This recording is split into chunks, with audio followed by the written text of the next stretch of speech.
tired, and it seems like time to end our broadcast. In my childhood, my grandmother used to tell me bedtime stories, sometimes so thrilling that I'm not sure my mother would have approved if she'd heard them. Now it's my turn to tell you a little bedtime story. Next on Somewhere in Time Radio, The Adventures of Sam Spade, Detective, the Mad Scientist Caper. See you in the next episode.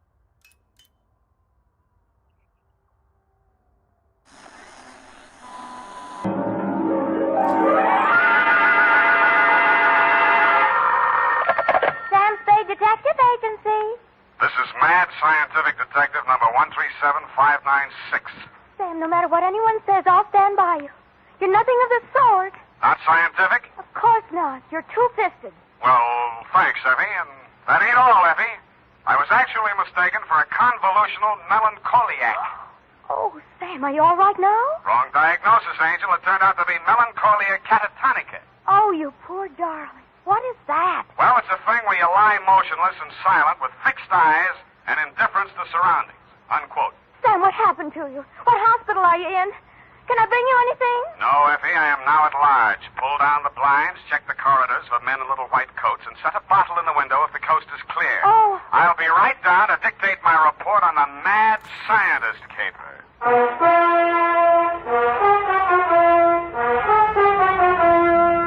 Dashiell Hammett, America's leading detective fiction writer and creator of Sam Spade, the hard-boiled private eye, and William Spear, radio's outstanding producer-director of mystery and crime drama, join their talents to make your hair stand on end with the adventures of Sam Spade. Presented by the makers of Wild Root Cream Oil for the hair. Nobody has to tell you that a neat personal appearance can have a lot to do with helping you get ahead on the job. Now, the first step to a good appearance is well-groomed hair. And I mean hair that's groomed with Wild Root Cream Oil. Wild Root Cream Oil always grooms the hair neatly and naturally. It relieves dryness, removes loose dandruff. Yes, men, to look your best at all times, spruce up with Wild Root Cream Oil Hair Tonic. Again and again, the choice of men who put good grooming first. And now, with Howard Duff starring as Spade, Wild Root brings to the air the greatest private detective of them all in the adventures of Sam Spade.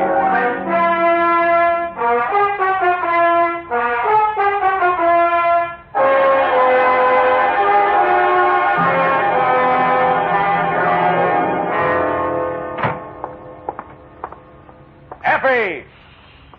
Come in, Sam. The coast is clear. Where are you? Why is it so dark in here? Well, I had to put the lights out. The blind stuck. I couldn't get it down.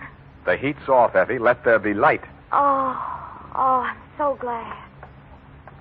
Now, let me look at you. Don't look at me like that and stop whispering. Oh, Sam. Did you get me all upset like that just for a joke? It's no joke, sweetheart. You really sick? Yeah, just sick of some of the types I made in this business. Oh, that. Date, July 25, 1948, to Detective Lieutenant Dundee, Homicide Detail, San Francisco Police, from Samuel Spade, license number 137596. Subject, the Mad Scientist Caper. I worry so. Dear Dundee, he looked like a mad scientist, and that's exactly what he was.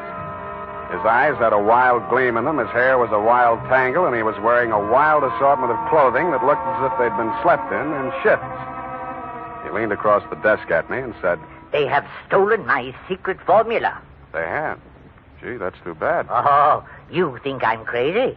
I don't know yet. I just met you. My name is Raymond Fox. Does that mean anything to you? Raymond Fox. Yeah, I think it does, but I don't quite remember what. I invented the helioscope. Helioscope? No, that wasn't it. I also synthesized hydroxylamophotochronaton. That was it. Yes, but unfortunately, production costs were prohibitive. Uh-huh, but you didn't let that discourage you. Oh, no, indeed. You see, after a brief illness, I was back in my laboratory, perfecting my greatest contribution to science. What may prove to be the greatest contribution of science to humanity. I call it penetron. Penetron? That is what they have stolen. The secret formula for penetron. Penetron, huh? Now, what exactly is penetron, Mr. Fox, and who are they? Well, penetron is a plastic with a molecular structure which repels atomic radiation more efficiently than lead, yet weighs less than aluminium. Oh, that. Do you realize the significance of this? Well, And imagine a motor no larger than a cigar box, with a power potential that even I don't believe, but They do. Who's they? Grierson Enterprises. Now, how do I know this? When I applied to the patent office to protect my discovery, I received this letter.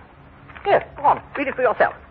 Commissioner of Patents, Washington, D.C. Dear Mr. Fox, your application for patent on formula designated under the trade name Penetron is hereby rejected. You see. Both formula and trade name, together with descriptive material identical to yours, have been registered by Mr. Albert Grierson, Grierson Enterprises, San Francisco. Very truly yours, George Sherman, Acting Deputy Assistant Commissioner. There. You see? Yes. You don't need a detective, Mr. Fox. What you need is a good patent lawyer. Lawyer? I have one. A legal ball of fire named Roscoe Manning. You know this scoundrel? Yeah? He's got an okay reputation. And I am paying for it. $3,000 in retainers. And now he tells me he can do nothing. Insufficient evidence, he says. What is this outfit, Grierson Enterprises? Yeah, a snare in a delusion with rented furniture, unscientific ventilation, and dirty work at the switchboard. Mm-hmm. How did they get hold of your formula? Well, it must have been while I was ill. They came and took it away. Out of your laboratory? Oh, well, what does it matter where? I've got to start someplace. Start with the man. I promise you he's a crook. If he steals from me, he's stolen from others. If we can prove that, then I have a case.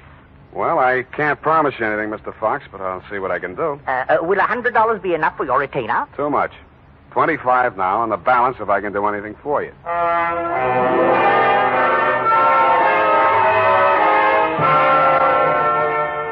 I doubted if I could even earn the 25, but if he wanted to gamble, it was okay with me.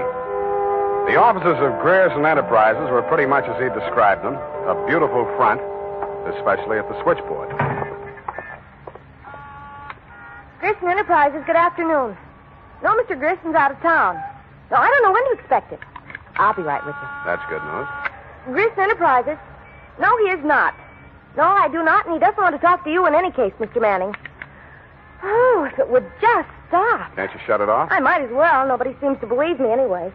You weren't looking for him, too, I hope. Oh, please, just tell me you're selling magazines or collecting salvage or just anything. My card.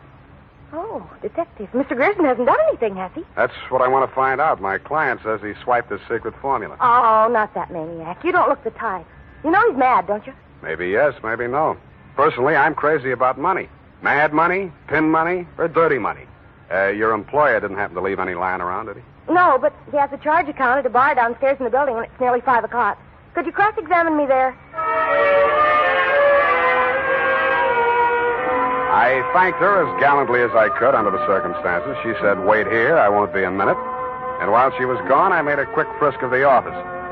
The file cabinet was empty.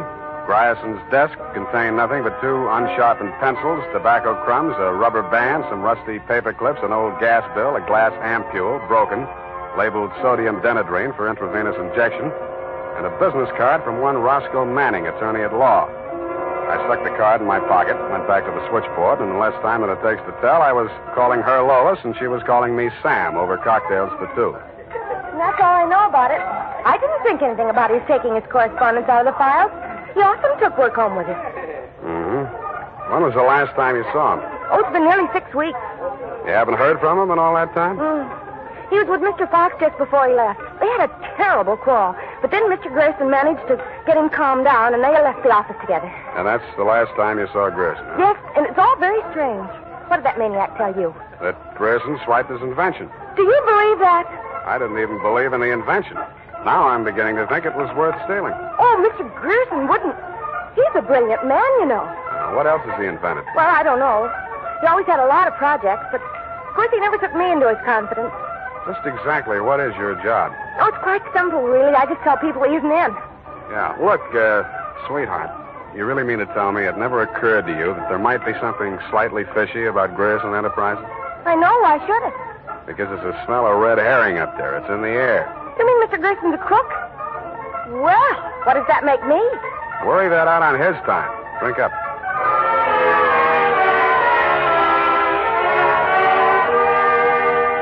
She looked as if she were telling the truth. Though with women, especially blue-eyed women, that doesn't always mean anything.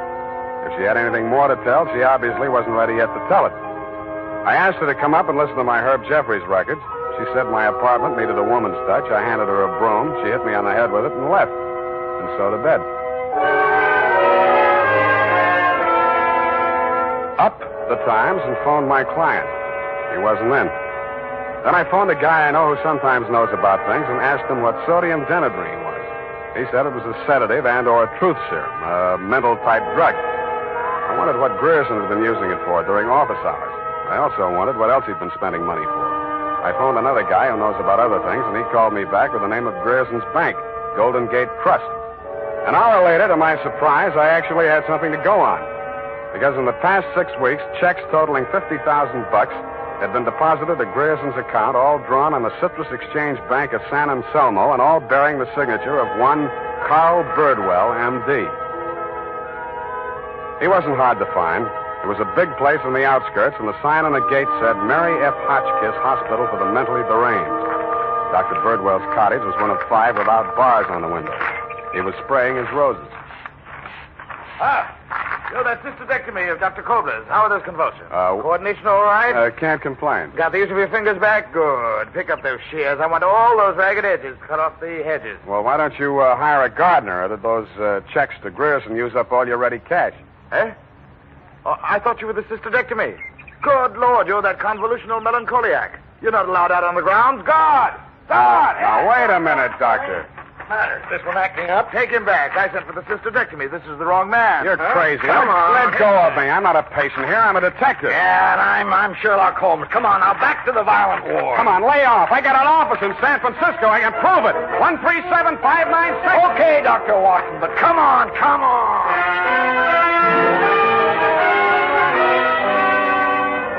And in more time than it takes to tell, due to the guard's jiu-jitsu, I was disrobed, straitjacketed, and rolled into a wet sheet.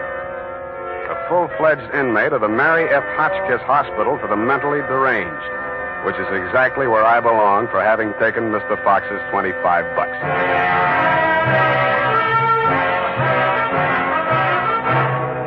The makers of Wild Root Cream Oil are presenting the weekly Sunday adventure of Dashiell Hammett's famous private detective, Sam Spade.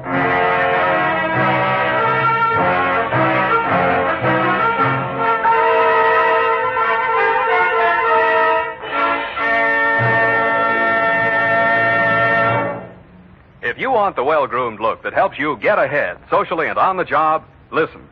Recently, thousands of people from coast to coast who bought Wild Root Cream Oil for the first time were asked, how does Wild Root Cream Oil compare with the hair tonic you previously used?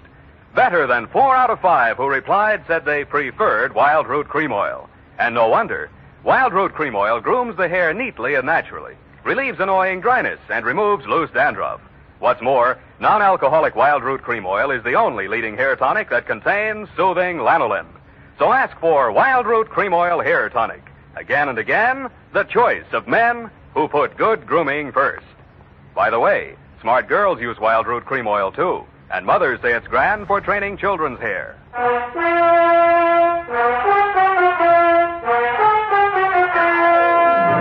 And now, back to the Mad Scientist Caper. Tonight's adventure with Sam Spade.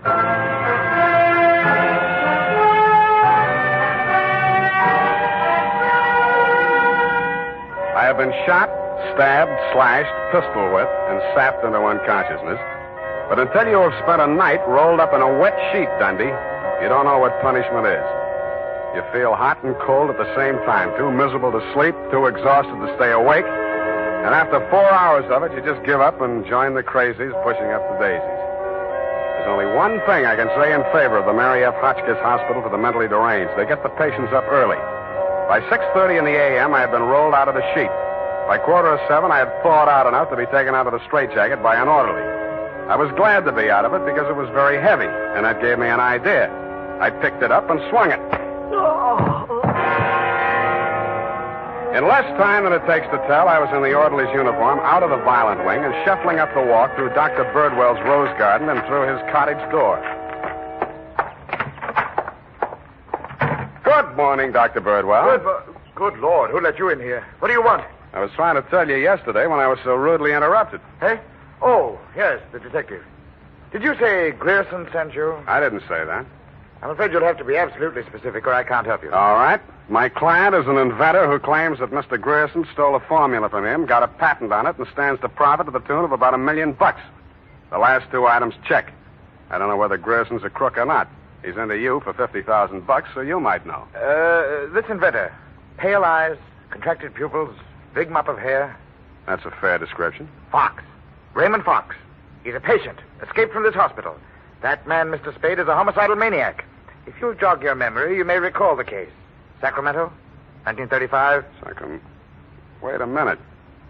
Chemistry professor, lab explosion? That's the case. Two of his colleagues, whom he irrationally suspected of stealing the formula for the explosive he used to blow them up. You sure they didn't? The man was adjudged hopelessly insane. He must be returned to us. He may murder Grierson, he may murder you, but he will commit a murder if he remains at large. Perhaps more than one murder. You must help us, Spade. Like you, Doctor, I can't help unless you're absolutely specific about a couple of things. Your connection with Grierson, for instance. I invested in Grierson's firm. Uh-huh. How did Fox meet Grierson? He was allowed a certain degree of freedom here during his rational periods. I'd guessed that he went through my papers or overheard one of my conversations with Mr. Grierson. Mm-hmm. Did you know he retained a lawyer? Huh? Manning, smart patent lawyer. You must think Fox has a case. Oh, surely not. Grierson thinks so, too.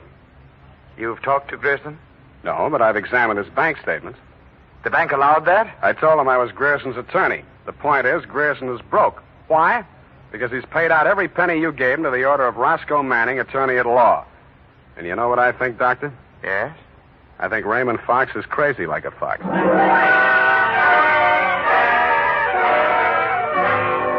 I had the same idea about Dr. Birdwell, but I didn't say so. I didn't feel up to spending another night in a wet sheet. I also didn't feel up to the interview that was awaiting me outside the gates. A limousine, only a little longer than a hearse, was standing at the curb.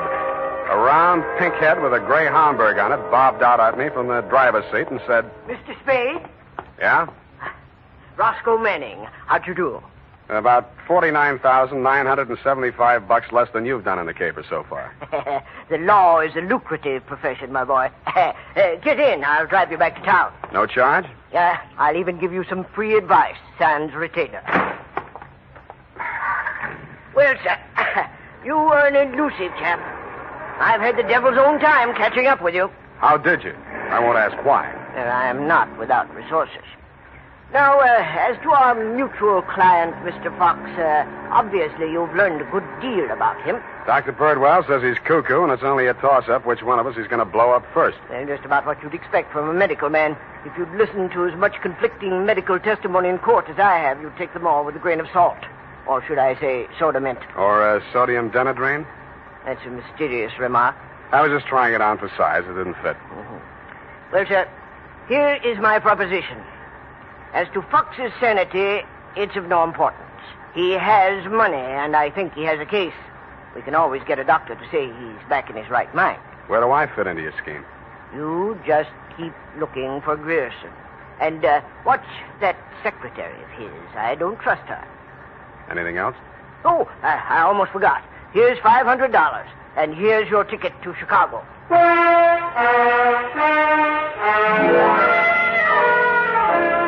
I don't know why, but somehow I got the impression that Mr. Manning was trying to get rid of me.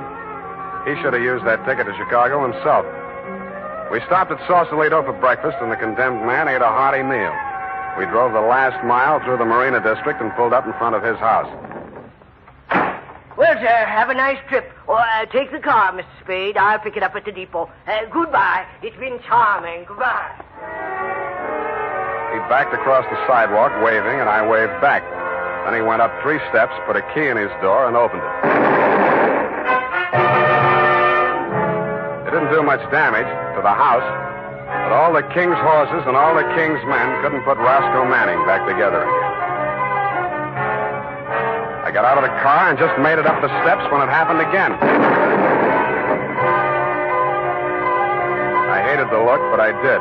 Where the limousine had been parked with me in it was a smoking heap of scrap metal.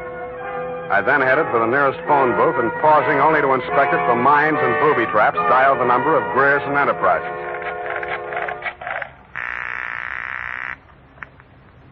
Grierson Enterprises. Lois, Sam Spade. Sam, darling, thank you for the present. What present? I haven't had a chance to open it yet, but I think I can guess what it is. A traveling clock.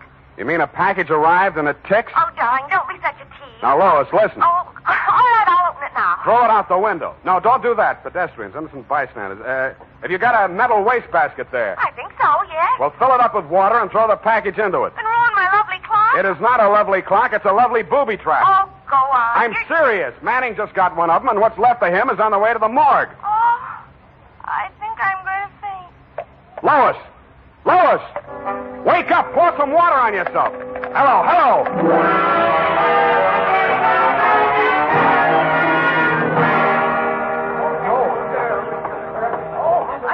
Let me through here. Come on, let me through. Lois. Lois. Oh, you're okay.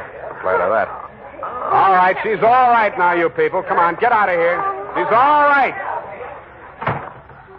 Come on, get up. You're not hurt. What happened? It exploded in the water. At least you had sense enough to do what I told you to. Oh, this is a new dress. Now look at It looks fine. Here. Put this coat around you. I don't think that was a very funny joke, Sam. Neither do I. Now, try and forget your clothes for a minute. And try and answer a few questions for me. There isn't much time. Sam, what is it?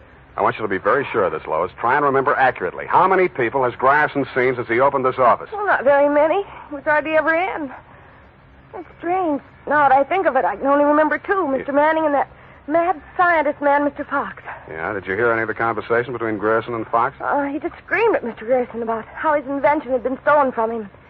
Then it sounded as if they scuffled, and all of a sudden Mr. Fox calmed down. Mm-hmm. When they came out, his eyes looked funny, as if he'd been hypnotized. Yeah. What does Grierson look like? Oh, he must have been quite handsome at one time. He's sort of like Gregory Peck with a mustache, only fatter and balder and older. Mm-hmm. I wouldn't have put it exactly like that, but I can see what you mean. But you've never seen him. Don't make book on it, but I think I have.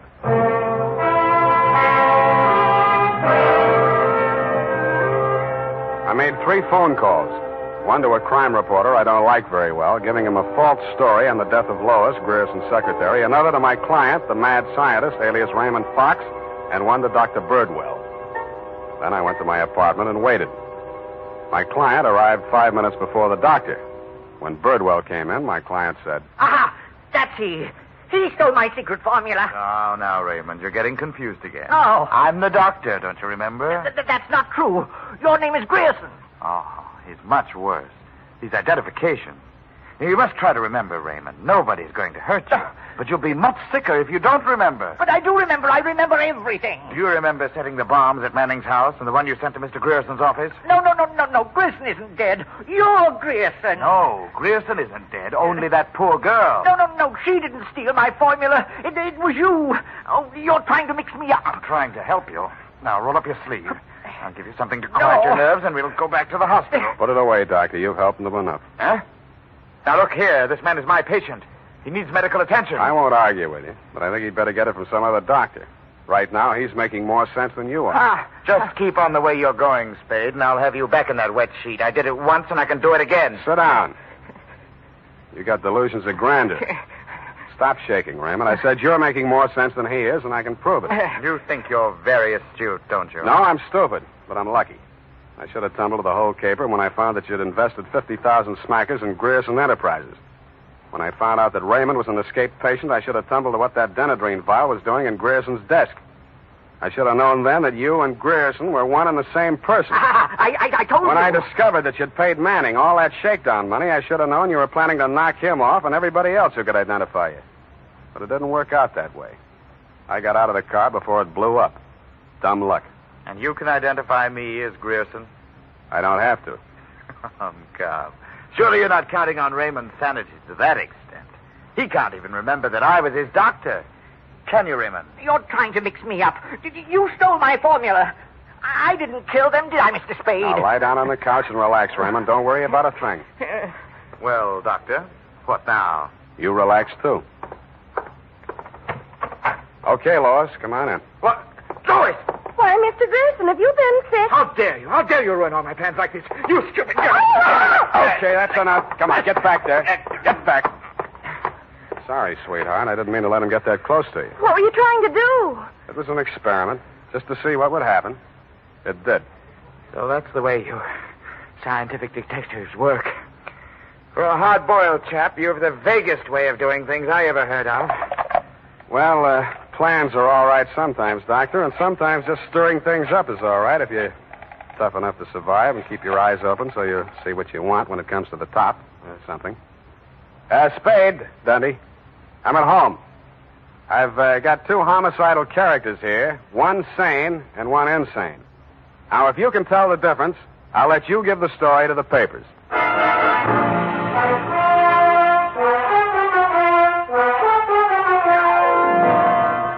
And that, Lieutenant D, is the crop. You picked the wrong one. Figures. It's as simple as this. Raymond Fox was the loony, but Birdwell, alias Grierson, conceived and executed the whole scheme, including the explosions.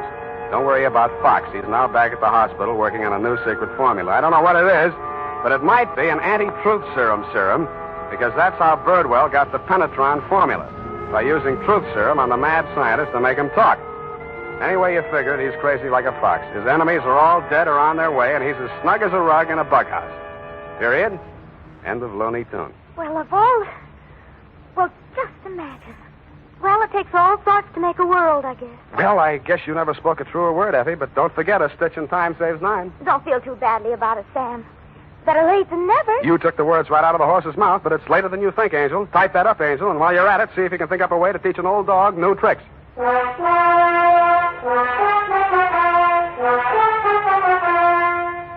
Say, mister, if you haven't tried Wild Root Cream Oil Hair Tonic, why not get it tonight or first thing tomorrow? You'll be glad you did, for Wild Root Cream Oil grooms your hair neatly and naturally without giving it that plastered down look. Wild Root Cream Oil also relieves annoying dryness and removes loose, ugly dandruff. Simply step up to your drug or toilet goods counter and ask for Wild Root Cream Oil in the big economy bottle and the handy new tube that's easy to pack when you travel. Also, ask your barber for a professional application of Wild Root Cream Oil Hair Tonic. Again and again, the choice of men who put good grooming first. Well, here it is, Sam. And I've been thinking over what you said. Which? About teaching an old dog new tricks. Mm. You're only as old as you feel, Sam. Then send in the application for my old age pension. Oh, Sam, I won't let you talk that way now. You're just tired and nervous and run down. Yeah, backaches, stay up nights, sour racket. You're just feeling sorry for that Mr. Fox. I wouldn't worry about him. As you pointed out, he's safer where he is for all concerned. Mm. And after all, necessity is the mother of invention. What's that got to do with anything? Well, he's an inventor, isn't he? Oh, that. You see? All's well that ends well. Good night, Sam. Good night, Pollyanna. Pollyanna. Oh, she's a glad girl. Oh, no, Sam, that's Shakespeare, that old... You know best. All ashore that's going ashore. Good night, sweetheart.